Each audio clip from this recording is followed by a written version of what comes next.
آئیں قرآن سے دیکھتے ہیں کہ کیا خلافت کے لیے حکومت ضروری ہے؟ خدا کہتا ہے اِذْ قَالَ رَبُّكَ لِلْمَلَائِكَةِ إِنِّي جَاعِلٌ فِي الْأَرْضِ خلیفہ، جب تیرے پروردگار نے زمین پہ پہلا خلیفہ آدم کی صورت میں بنایا تو اللہ نے حضرت آدم کو تخت نہیں دیا، تاج نہیں دیا، حکومت نہیں دی، لشکر نہیں دیا، اقتدار نہیں دیا۔ میرے مالک آدم آپ کا پہلا خلیفہ، اسے زمین پہ آپ تخت دے کے بھیجے، تاج دے کے بھیجے، زمین کا بادشاہ بنائے، زمین کا حکمران بنائے۔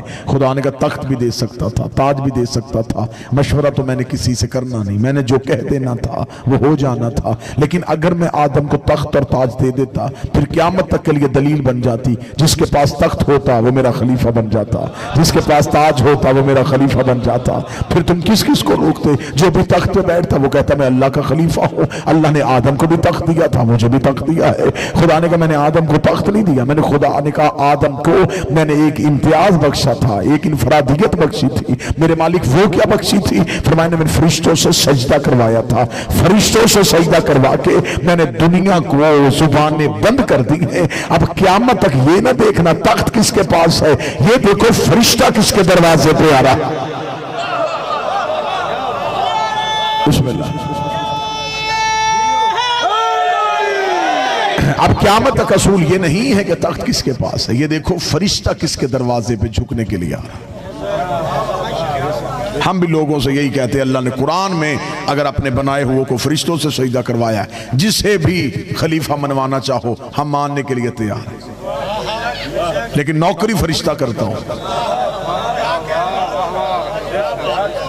اور جو اللہ کا بنایا ہوا ہوتا ہے اسے تخت اور تاج کی ضرورت ہی کیا ہوتی ہے؟ وہ جب چاہے وہ تخت اور تاج کو پاؤں کی ٹھوکر سے روک، کیونکہ بادشاہت وقتی طور پہ بے عزتوں کو عزت عطا کرتی ہے۔ دنیا کا قانون ہے لوگ جسے بادشاہ بناتے ہیں پھر اسے ہی قید خانے میں بھی ڈال لیتے ہیں۔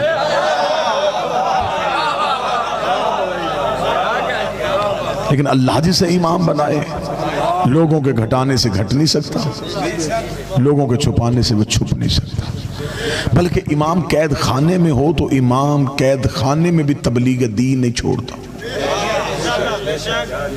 ہتکڑیوں سے ڈر امامت کا نہیں ہوتا، قید خانوں سے حجتیں کبھی بھی نہیں گھبراتی۔ امامت کا کردار قید خانے میں بھی امامت ہی کا کردار ہوتا۔ چلے میں بات قرآن سے پھر ثابت کرتا ہوں۔ جناب یوسف پہ زلیخا نے حملہ کیا، یوسف کی عصمت پہ، قصہ قرآنی ہے، واقعہ پورا قرآن میں لکھا ہوا۔ حضرت یوسف 7ویں کوٹری میں گئے اور 7ویں کوٹری میں جا کے بھی اللہ کے نبی نے صرف اپنی عصمت بچائی۔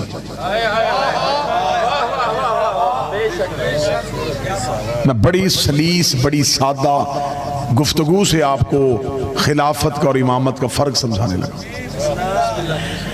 حضرت یوسف پہ یہ باتیں قرآن میں لکھی ہوئی ہیں، جو بندہ قرآن نہیں پڑھتا بلکہ اب تو اسلامی فلمیں بن گئی ہیں۔ حضرت یوسف 7ویں کوٹری میں گئے، صرف اپنی عصمت بچائی، زلیخا کا ارادہ نہیں بدلا۔ صرف یوسف نے وہ بھی پہلی کوٹری میں نہیں، دوسری میں نہیں، تیسری میں نہیں، چوتھی میں نہیں، 7ویں کوٹری میں جا کے یوسف نے اللہ سے کہا میری عصمت کو بچا۔ 7ویں کوٹری میں جا کے صرف اپنی عصمت بچائی اور پھر اپنی عصمت کے لیے ایک گہوارے کے بچے کو بطور گواہی کے لیے پیش کیا۔ اس کا مطلب ہے کہ یہ ہے نبی کا اختیار۔ نبی کا اختیار یہ ہوتا ہے کہ نبی 7ویں کوٹری میں جا کے صرف اپنی عصمت بچا رہا ہے۔ دکھ لے کے جاؤں گا، تکلیف ہوگی مجھے کہ میں نے آپ کے لیے بات آسان کی اور پھر آپ نہ بولیں جس کا دن تھا میں اسی پہ گفتگو کر رہا ہوں۔ یہ تھا نبوت کا اختیار۔ لیکن جب 7ویں امام موسیٰ کاظم کے قید خانے میں اس وقت کے ملاؤں نے ایک فاحشہ عورت کو بھیجا تاکہ صبح کو امام پہ الزام لگا کے امام کا قتل آسان ہو سکے، جب صبح کو کھڑکی کھولی تو منظر ہی عجیب تھا۔ آگے امام سجدے میں تھا، پیچھے وہ عورت سجدے میں تھی۔ آگے امام تسبیح پڑھ رہا تھا، پیچھے وہ عورت تسبیح پڑھ رہی تھی۔ اب ہاتھ خیرات کے لیے اٹھنا ضرور چاہیے۔ جو 7ویں کوٹری میں جا کے صرف اپنا بچائے اسے یوسف کہتے ہیں، جو ایک رات میں فاحشہ کو عابدہ بنا دے اسے امام کہتے ہیں۔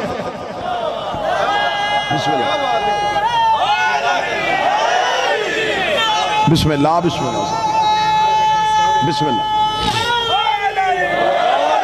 7ویں کوٹری میں جا کے بھی صرف اپنا نہیں، اس فاحشہ کو بھی عابدہ بنا دیا۔ ہر دور کے بادشاہ نے ہر دور کے امام کو قید کرنے کی کوشش کی، ٹھیک ہے۔ سوال یہ پیدا ہوتا ہے کہ جب کسی بھی دور کے امام نے کسی بھی دور کے بادشاہ سے حکومت نہیں مانگی تو اس دور کے بادشاہ نے اس دور کے امام کو قید کیوں کیا؟ یہ سوال بنتا ہے یا نہیں بنتا؟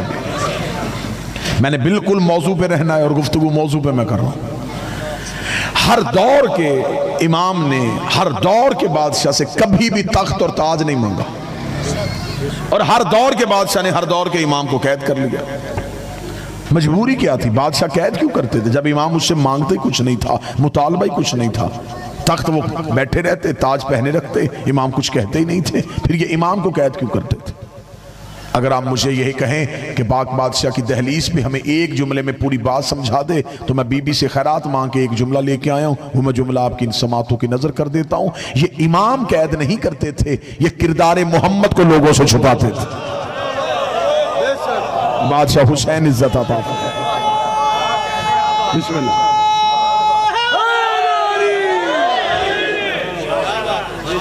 امامت کو قید نہیں کرتے تھے، نبی کے کردار کو قید کرتے تھے۔ انہیں خبر تھی اگر یہ کردار دنیا میں روشن رہا پھر لوگ تو اس کی طرف جائیں گے، لہذا اس کردار کو ہٹائیں، لوگوں سے چھپا دیں۔ لیکن ان بدبختوں کو یہ نہیں پتا تھا کہ سورج بدلیوں کے پیچھے چھپ بھی جائے، روشنی وہ پھر بھی دے دیتا۔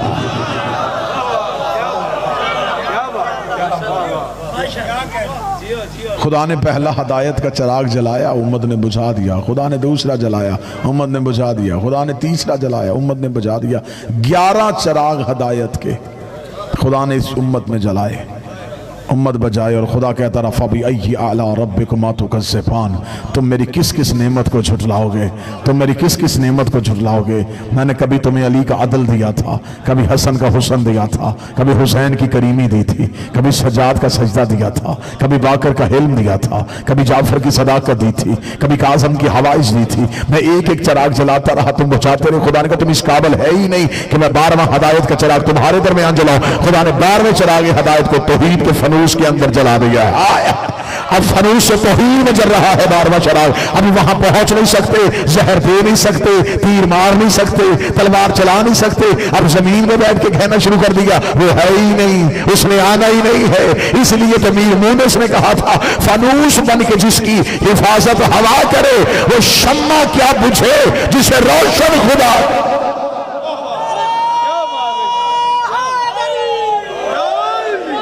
بسم اللہ۔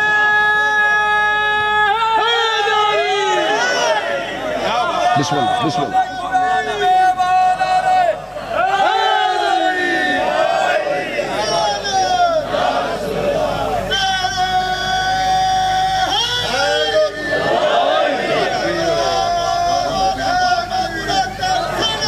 اللہم صلی علی محمد وعلی ہم کردار والوں کی دہلیز پہ بیٹھے ہیں، ہمیں کوئی ضرورت نہیں، ہم نہ تخت مانگتے نہ تاج مانگتے، حکومت کسی کی بھی ہو۔ ہمیں خبر ہے کہ ہم نے جسے ماننا ہے اس جیسا سچا اللہ کی کائنات میں ہے ہی کوئی۔ جتنے میری قوم کے بیٹھے ہو، جتنے بھی لوگ بیٹھے ہو، بادشاہ حسین کی عزت کی قسم، پہلے سانس کو سر سجدے میں رکھ دو اور آخری سانس تک نہ اٹھاؤ، حق پھر بھی پورا نہیں ہوتا کہ اس اللہ نے ہمیں امام ایسے دے دیے۔ مرید گناہگار ہو گزارا ہو جاتا ہے، رہبر گناہگار نہیں ہونا چاہیے، امام گناہگار نہیں ہونا چاہیے۔ پھر امام بھی ایسے دیے جو سخی نہیں کریم ہے۔ بعض بندے سمجھتے ہیں کہ سخی بھی سخاوت کرنے والے کو کہتے ہیں، کریم بھی سخاوت کرنے والے کو کہتے ہیں۔ عربی زبان میں دونوں کا فرق علیحدہ ہے۔ السخی یؤتی بعد السوال، الکریم یؤتی قبل السوال۔ سخی وہ ہے جو سوال کے بعد عطا کرے، کریم وہ ہے جو سوال سے پہلے عطا کرے۔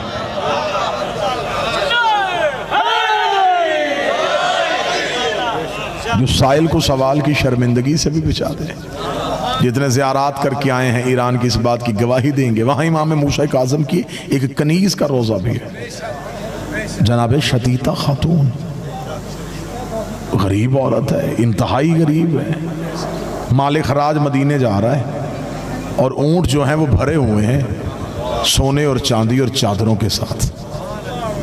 ہر ایک اپنے اپنے مولا کو خراج بھیج رہا ہے، خمس بھیج رہا ہے، حق امام بھیج رہا ہے، سہم امام بھیج رہا ہے. شتیتا خاتون نے وہاں آئی جہاں امام موسیٰ کاظم کا نوکر مال خراج لے رہا تھا. جا کے کہنے لگی غریب عورت ہوں، بڑی کوشش کی تھی کچھ بن جاتا، امام کو دیتی، بنا کچھ بھی نہیں. یہ ایک رومال اپنے ہاتھوں سے بنایا ہے. کیا یہ میرے مولا کی بارگاہ میں پیش ہو سکتا ہے؟ ایک لمحے کے لیے وہ نوکر مسکرائے اور مسکرا کے کہا ٹھیک ہے میں لے جاتا ہوں، لیکن جہاں اتنا مال امام کی بارگاہ میں جائے وہیں اس رومال کی کیا حیثیت ہوگی. رو کے کہنے لگی چل آگے رکھ دینا، دیکھ تو لے گا. بس نظر کرم پڑ گئی تو میرا سب کچھ سور جائے گا. اس نے شتیتا کا رومال مال خراج میں رکھا. جب اونٹ مدینے پہنچے تو روایات کہتی ہیں کہ امام شہر کے باہر قافلے کا انتظار کر رہے تھے. جب قافلہ رکا تو امام کے نوکر نے کہا مولا ایک لمبی فہرست ہے آپ کے نوکروں کے دیے ہوئے مال کی. فرمایا مال بعد میں دینا، پہلے مجھے شتیتا کا رومال. وہ دوسرے مجھے رومال دے کے بھیجا ہے. اور وہیں سے مولا نے اپنے اس نوکر سے کہا تیز رفتار گھوڑے میں بیٹھ، اس نے مجھے رومال دیا ہے، یہ کفن میری طرف سے لے کے جا. شتیتا سے کہہ تیرے مولا نے تیرا کفن بھیجا ہے، اور ایک لمحے کے لیے بھی پریشان نہ ہونا، تیرا جنازہ پڑھانے کے لیے موسیٰ کاظم خود آئے گا. کبھی بھی وہ اپنے نوکروں سے ایک لمحے کے لیے بے خبر نہیں ہے. یہ تو ہم اپنے دل کی حسرت پوری کرتے ہیں جو ہم ان سے مانگ لیتے ہیں، ورنہ یہ وہ ہیں جو نیت کے لہجے کو سنتے ہیں. باب الحوائج ہے یہ بادشاہ جس کا آج تابوت ہے، حاجتیں پوری کرنے والا دروازہ. یہاں صرف اور صرف جھکنے کی شرط ہے، عطا وہ سوچوں سے زیادہ کر دیتے. اتنے باخبر تھے میرے مولا امام موسیٰ کاظم علیہ السلام. بات بور تو نہیں کر رہی آپ کو؟ میں صرف موضوع پہ گفتگو کر رہا ہوں، ورنہ ادھر ادھر ہو کے موضوع سے ادھر ادھر ہو کے آپ کے داد وصول کی جا سکتی تھی. لیکن میں چاہتا ہوں جس کا ابھی تھوڑی دیر کے بعد آپ نے تابوت کی زیارت کرنی ہے، آپ کے ذہن میں اس بادشاہ کی فضیلت ہونی چاہیے کہ کس شہنشاہ کا یہ دن ہے، کس مالک کا یہ دن ہے. سرکار حضرت امام موسیٰ کاظم وہ کائنات کا عظیم ترین بادشاہ ہے کہ مولا قید خانے میں تھے اور ایک شخص آیا، اس کا نام ہے علی بن یقطین. یہ صحابی ہے مولا. اس نے آگے مولا سے کہا مولا مجھے دربار میں اعلیٰ منصب دیا جا رہا ہے، لیکن میں وہ نہیں لینا چاہتا اس لیے کہ میں آپ کا نوکر ہوں. امام نے کہا فوراً اس منصب کو قبول کر. اس کا مولا میں اسے قبول کر کے کیا کروں گا، آپ کا دشمن ہے اور میں آپ کے اس کے دربار میں اس کے منصب پہ بھیجوں. امام نے فرمایا اس کے منصب پہ بیٹھ کے میرے شیعوں کے کام آ. اگر تو نے اس منصب پہ بیٹھ کے میرے شیعہ کا کام کیا تو سمجھ تو نے اپنے امام کا حق لٹا دیا ہے. فخر کیا کریں گے ہمارے پاس آئمہ ایسے ہیں، ہمارے پاس امام ایسے ہیں، ہمارے پاس رہبر ایسے ہیں. آج لوگ کہتے ہیں کہ شاید شیعہ اللہ سے بے خبر ہے. نہیں، ہم مانگتے اللہ سے ہیں. جس وسیلے سے دیتا ہے اسے آل محمد کہتے ہیں. میں بڑی سادہ بڑی سلیس گفتگو کرنے کا عادی ہوں. وہ اللہ سیدھا ہم تک نہیں آیا. وہ سب کچھ کر سکتا ہے نا، تو وہ سیدھا ہم تک آ جاتا نہیں آیا، ان کے رستے سے آیا. اب 2 + 2 = 4 والی بات ہے، بول لیں گے تو میں آپ کو سلام کروں. وہ اللہ جو سب کچھ کر سکتا ہے وہ ان کے بغیر نہیں آتا،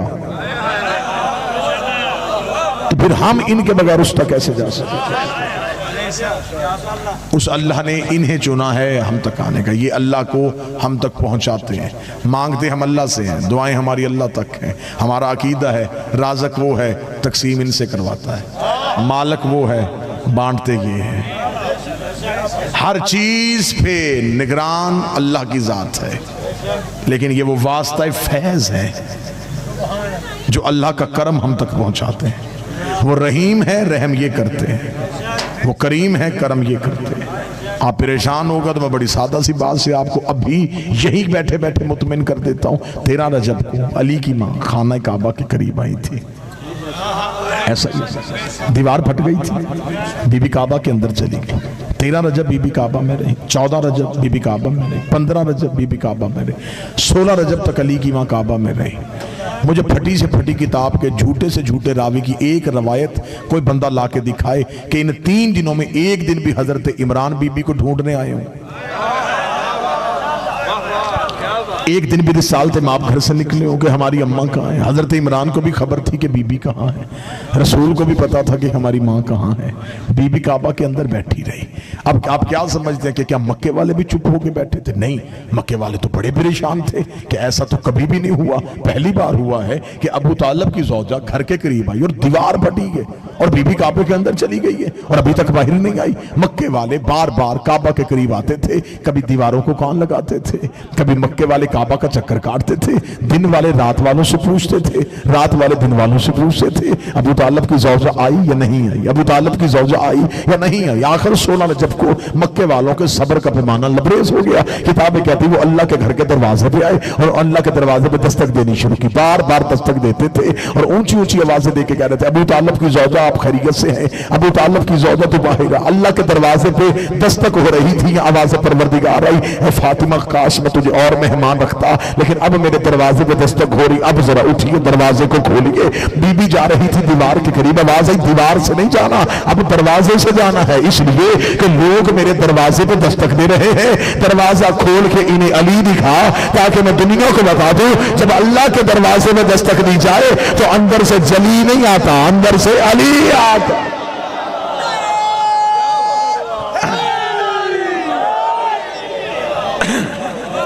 بات سمجھ آگے دی؟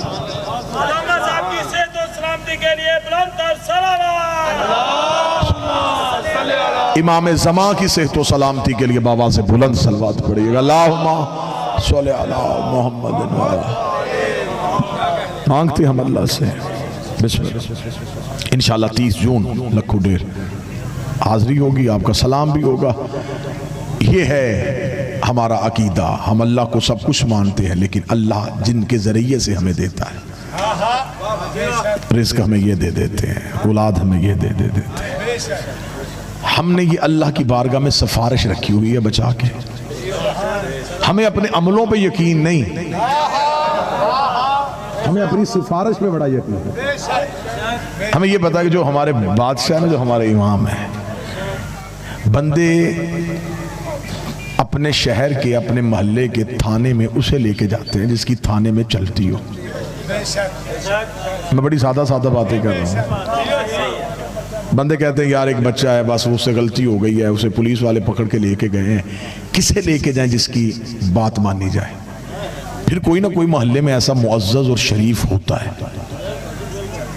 جو وہاں جاتا ہے اور اس کے جانے کی وجہ سے اس گناہگار کو چھوڑ دیا جاتا ہے۔ میں غلط کہہ رہا ہوں؟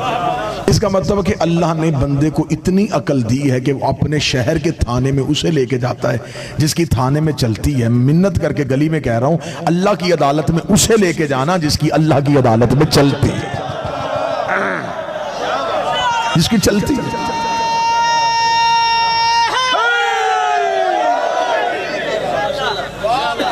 آپ صحابہ سے پیار کرنا چاہتے ہیں، آپ دن رات پیار کریں، ہم کون ہوتے ہیں؟ ہم تنگ نظر تو ہے ہی نہیں۔